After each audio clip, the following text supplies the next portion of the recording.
guys, welcome back to JE KA SORO, and today we have a special guest. We've got Sinathi here. I didn't even do anything that time. I didn't do anything. No, he's actually distracting me. I haven't. You have. But yeah, so he's a musician, he's a producer. Yeah. He's a songwriter. Yeah. He's basically everything.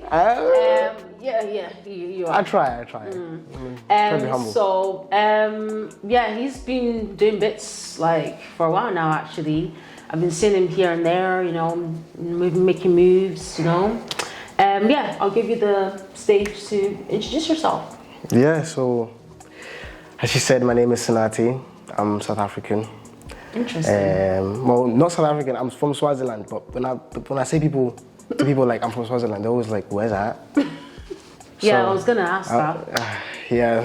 Do you see what I mean? Even your own people don't even know where I'm from. Sorry. But I'm from a small country called Swaziland. But when people ask, I just say South African, because we're basically one of the same people. Sure. Anyways, we don't need to go into the ask for about Africa. We're here about me. I'm a musician. I've been doing music properly since last year. Really? But, properly, as in actually I wouldn't even say properly, but I started releasing music last year. Mm-hmm.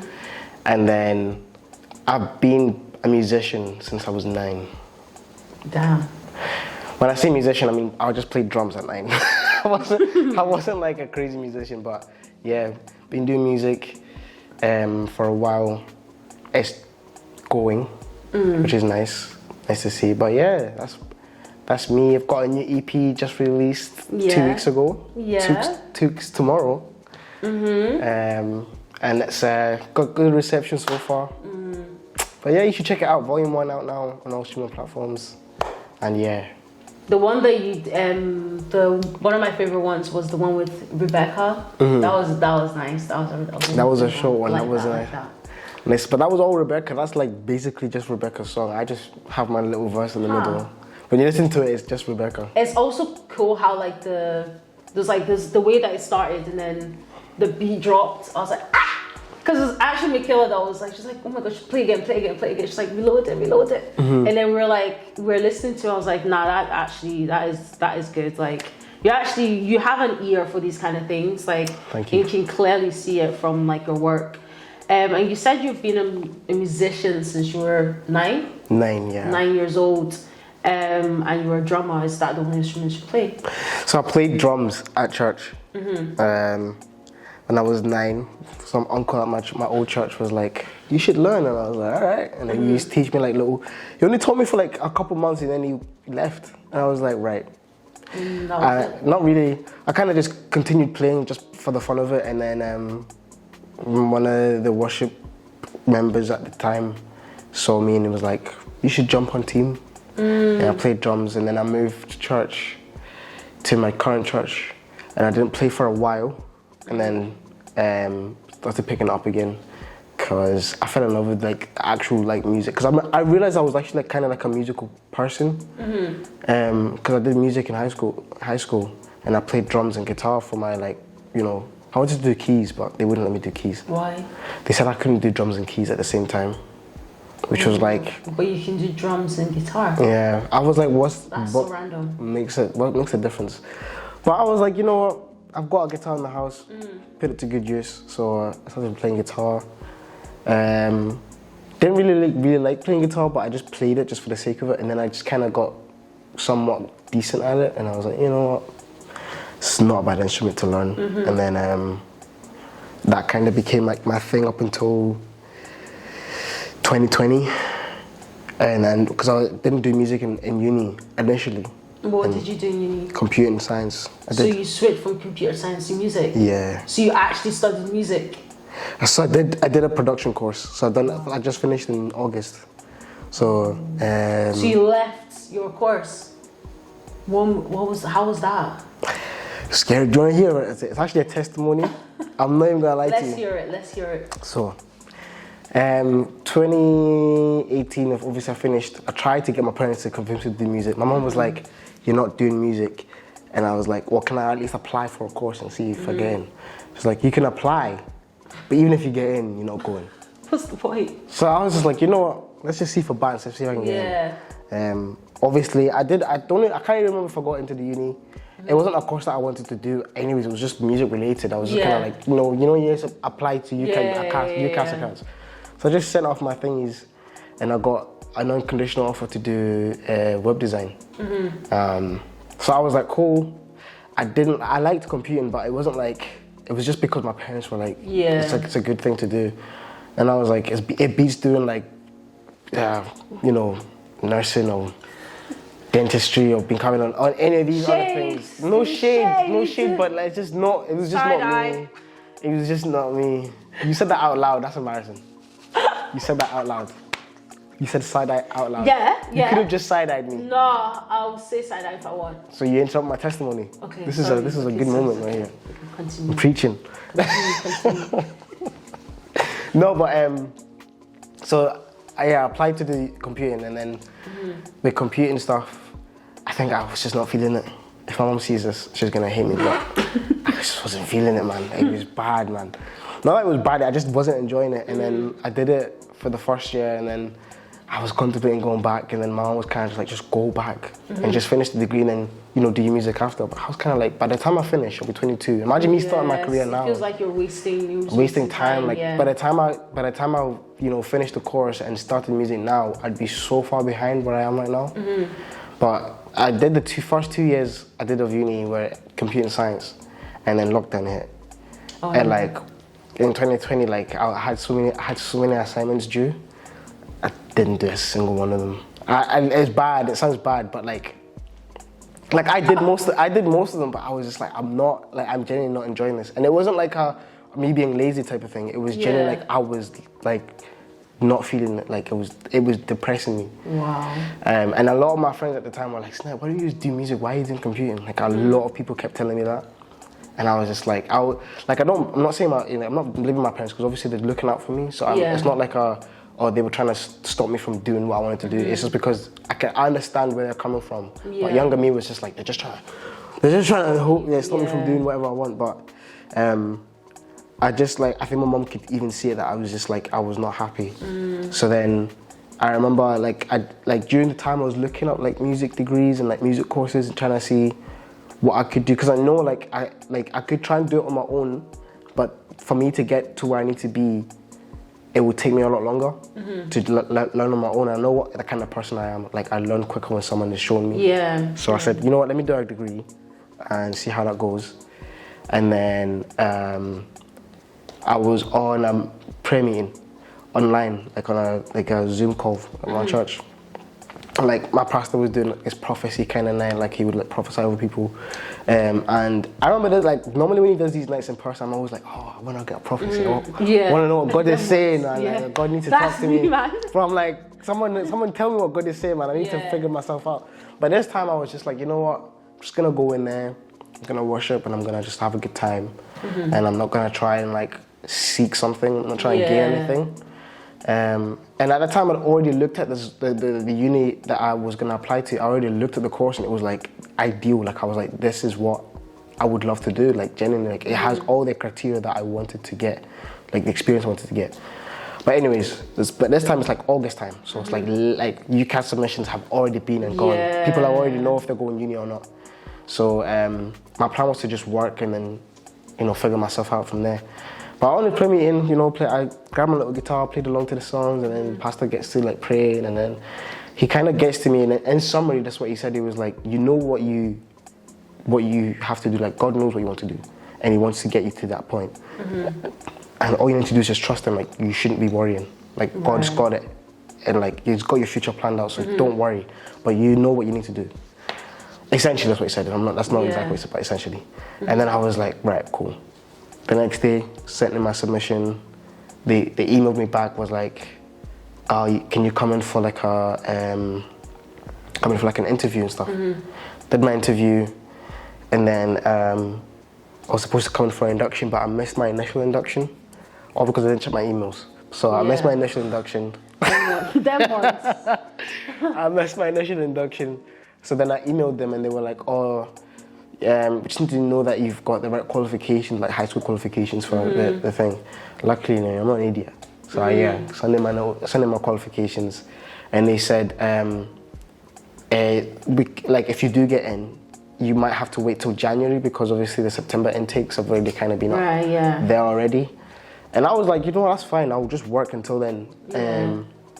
So I said to them, that's fine, because there was limited space. So they do like a January intake, but then they stopped the January intake. I didn't know this, but they stopped it, and it was now just May intakes. So they would have like a first semester in May for like May intakes, and then September one. So they were like, we stopped that one. Now you might have to wait till May. And I was like, that's long. But you know what? As long as if I know if I'm getting in, then I'll be fine. So then I got an email, they told me I got my unconditional offer. I was like, get in. And then I got a call the day after saying, we've got one more space left for September, do you want to join? And I said, yes. Exactly. Boom. Why would I want to wait any longer? I know, exactly, but May, like, that's long. Yeah, that is long. That's long. So if I started in May, I would have probably been doing my final bit now. So, so that we praise God, and genuinely, I haven't looked back since. Like, it's obviously not like the most secure industry to be in. Yeah, like, that's the thing. It's quite scary. Yeah, like even me, like right now, like the success I've had is not like, I'm not like a huge artist or anything, but like the success I have is just like, oh, I just think about that prophecy. Yeah. And I'm like, you know what, like I could be a lot worse than I am right now. So praise God for real. That's actually amazing. Yeah. And I think anyone watching this would probably want to like receive that, because receive it. It is quite difficult, especially when it's like you said, it's not really somewhere that's like secure. Like maybe that's probably one of the reasons why your parents were like, yeah, 100%. Like I think it's just any parents, like, or should you say African parents, like if you tell them I want to do music, what's that like? Yeah, like what do you mean? Like, what do you have that's are you going to be a celebrity? Like, but yeah, it's quite amazing to hear those kind of testimonies. It really helps, because it even helps me, to be honest, because like me, they've also like prophesied over me as well and said how like music and worship is like my calling and stuff. And I'm like, yeah, but how like how's that gonna pay bills? No, like it's not even that, because I actually have like an actual job. So it's like where do I have the time to do that? It's like, I guess it's just more of like putting myself out there, like, and trusting in God. And obviously God is like an important part of your life then throughout like your music and stuff. And how is, after that testimony, have you felt like you've had any other like things that God has told you to do with your music? So I don't know. I don't think there's any specific thing that he said I should do with the music, but it's one thing that I've told myself is that I'm never gonna like let like that God aspect leave. I can't, because like see the way that I can, like people can get carried away. Like I've seen like even like some of my favorite artists get carried away with like they start off as like this Christian artist and everyone's like, oh my gosh, like Christian rapper or Christian artist, and then a couple years later it's like, they don't even know who God is. Like they will thank God in an award show, but then in their music they're do you know what I mean? They'll be like, oh, we thank God for the award, and then that's it. God, and you're like, oh God, bro, like God left the chat.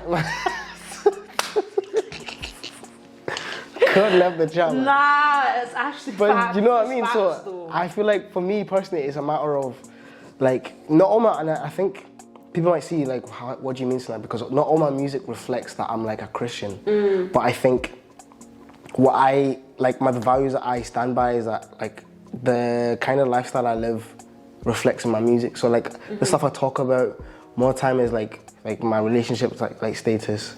Nothing crazy, but it's mostly just like, you know, things that I've experienced in relationships and like how I feel in the moment. I think one of my favorite tracks I've written is Underestimate, which is like, my favorite line is like, please don't underestimate me because I'm a lady. I gotta praise the one who saved me because the music pays me. Right? Because the music doesn't, I'm getting money. Not ridiculous, but I'm like, It's a stepping stone. Do you know what I mean? So Yeah. like that would have never happened if God, didn't give me the gifts that I have. Yeah.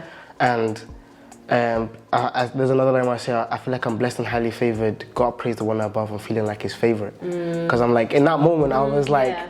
you know what? God loves me, man. You know what I mean? Like, I feel loved right now. And it's like, I think one thing that also keeps me going is like, there's so many people in my life that have told me about like me doing music, that I've received things that genuinely, like, if you're a musician, you know how expensive. Like being not even just musician, any creative field. Yeah. Like people think like we just do this for fun. It's expensive, Actually, man. yeah, it is. It's expensive. From the equipment that you buy, Yeah. to the instruments. People think instruments are just like, oh, it's not that. I didn't deep that like guitars and stuff are like over, like they can go up to $1,000 and stuff. Bro. Like over that, like 5,000.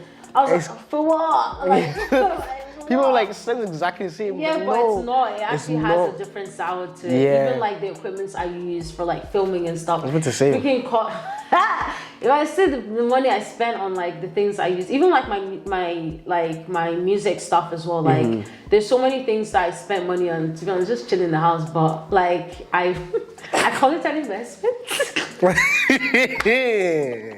This is why you need to get to the shows. You need to come to the shows. Yeah. But yeah, I'll do better. I'll do better. I think everyone that's watched my thing has heard me talk about this music thing that I'm trying to do. Yeah, we've all been hearing about the music, but are we hearing any music though? Today. Also, can we give a round of applause for Podcast of the Year? Oh, thank you. Thanks. I wasn't there, but I thought I'd give my round of applause. Lol. Thank you. We're all winning nowadays, man. Everyone's winning, man. All winners. That period, like the later half of the year, that was a good year for a lot of people. Like, yeah, it actually was. It was a good roundup. Yeah, for a lot of people, man. I think what helped is just because like I was traveling as well, like the next day, and I was like, yeah, like, oh, it's so good. I won, and I'm going on holiday, like, oh yes. And it was like my birthday week as well. It was like literally 2 days. I think it was like a day before my birthday, or it was like my birthday was that day or something. Yeah. But yeah, it was really good. Really, really, really good. No, man, it was solid, man. Solid year. Loved it. In terms of like just like moving on to like the future and stuff, like what are the things then that you have planned for your music? Plans. A lot of people ask me that. Someone yesterday was like, oh, when are you gonna drop an album?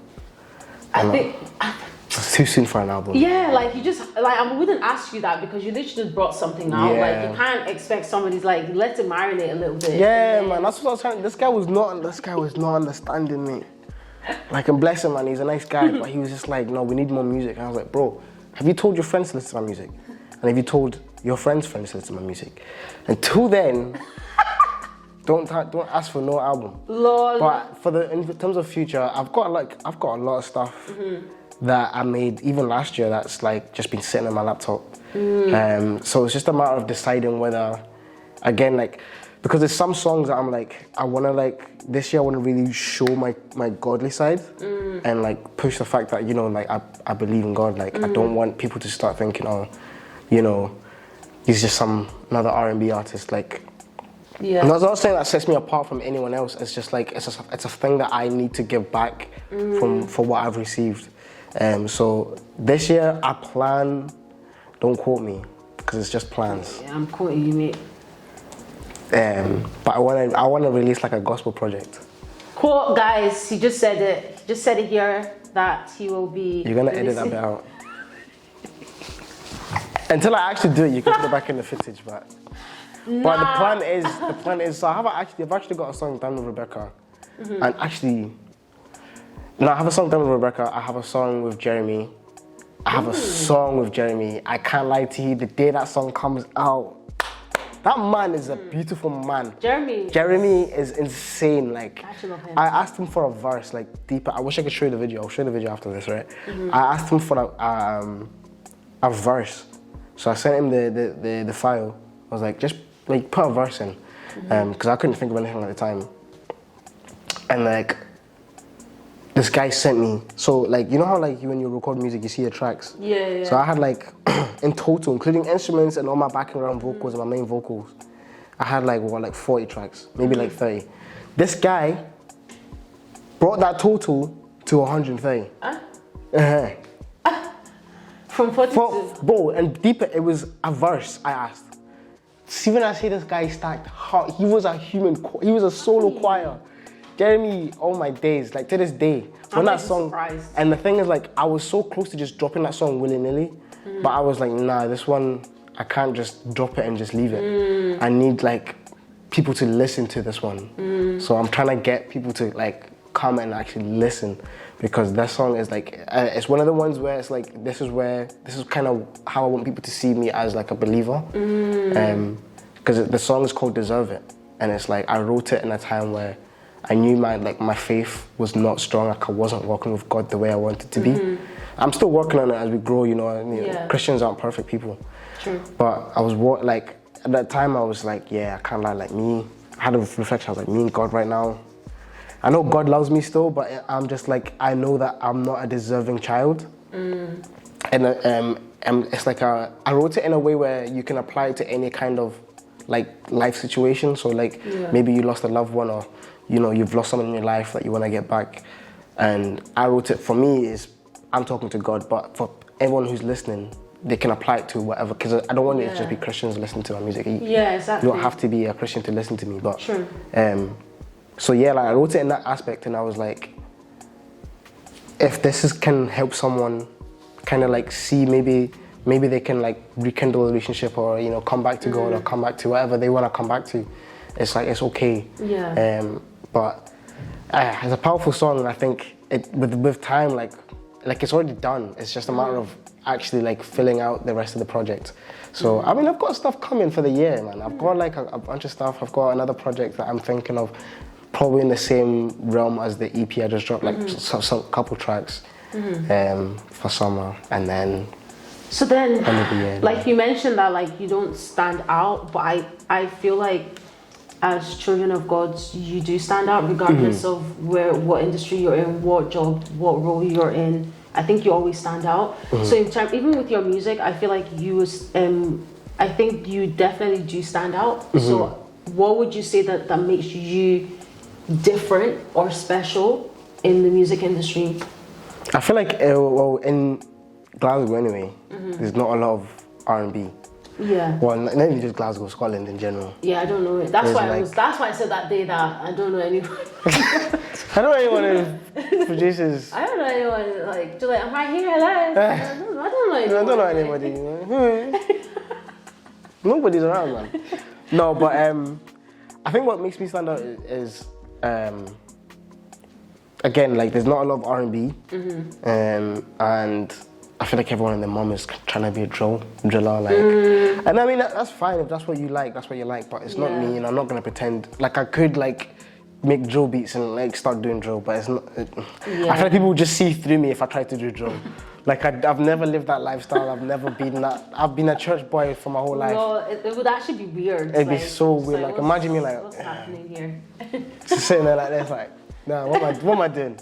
So I think what makes me stand out is that I do a different genre of music, but then I don't think I fit into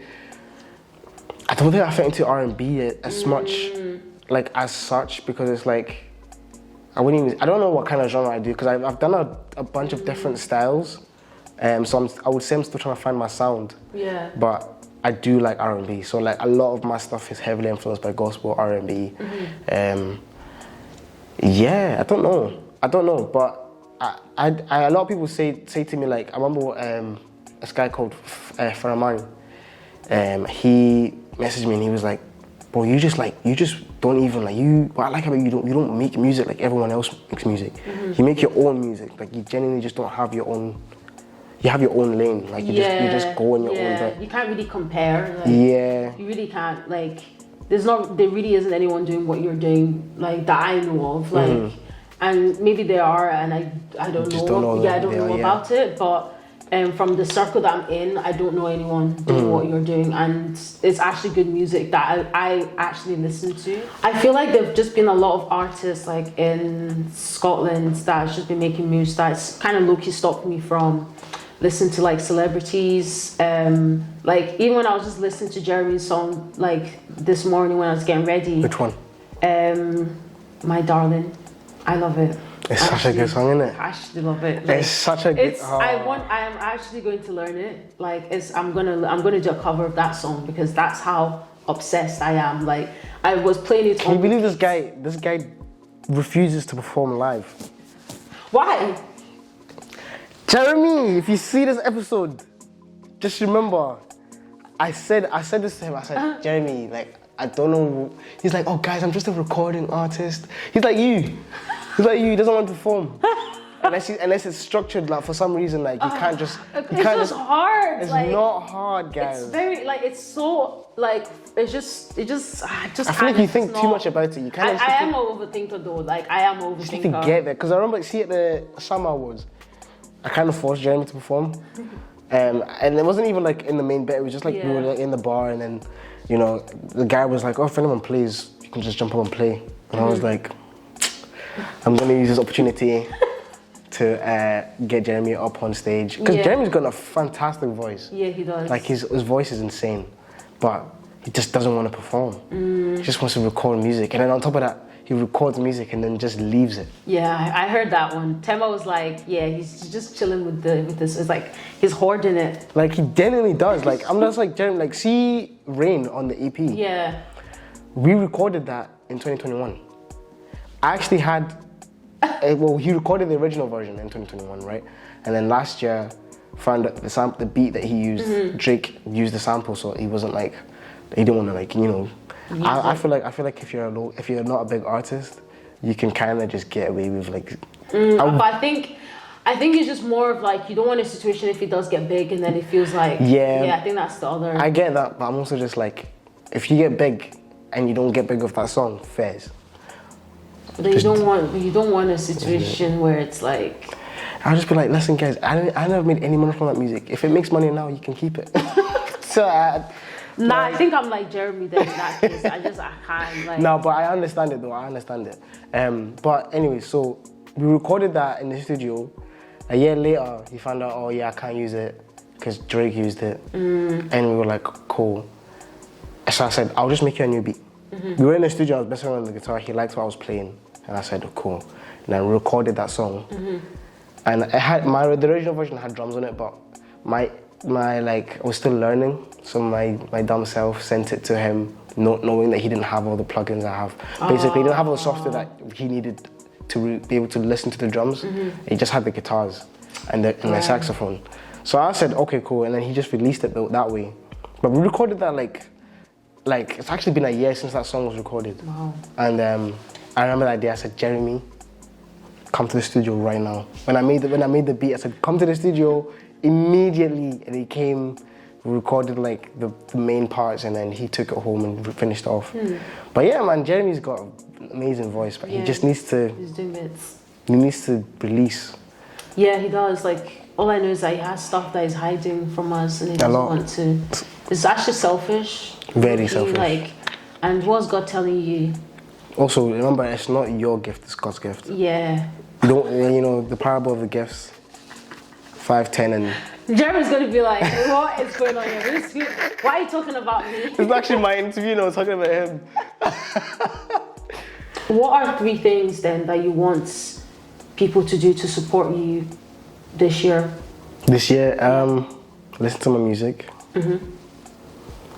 Tell your friends to listen to my music. Okay. But most importantly, I think give me feedback, because I feel like I feel like I'm one of those people that I would hate to be like gassed. Like if my music, people to lie to you. Yeah, if my music is rubbish, tell me it's rubbish. Don't tell me it's good just because you're my friend. Sometimes I just send my music to people that don't really know me, so they can be as honest as possible. Yeah. But yeah, like stream my music. Let me know if I'm good or not. Let me know if you like the songs or not. And I think our other 4th thing is keep me accountable, because I did say I'm trying to be a believer. So if I go astray, I need someone to be like, tonight, this is... I swear you're a child of God. Yes. And then that will slap me back to reality. God will be like, I told you, what are you doing? Don't delete that. Yeah. But so yeah, I think those are the things that I wanna that's how you can support me personally. So. I think it's one thing that we've learned is that we've learned about how much you actually love God, and like you've kind of like spoken a little bit about your walk with Christ and how you're trying to like bring that into like your music as well. And obviously, I'm hoping that the testimony has helped somebody at least to know that the answers that or the prophecy that you got is probably something that God is trying to tell you to go and do that thing that you want to do. It doesn't necessarily have to be with music. It could be something completely different to what we're talking about. And just remembering that God loves you and like you are God's child and he wants the best for you. We're not supposed to be in this world to suffer, I'm not gonna lie. Like things are happening, but our lives, we're not supposed to be suffering.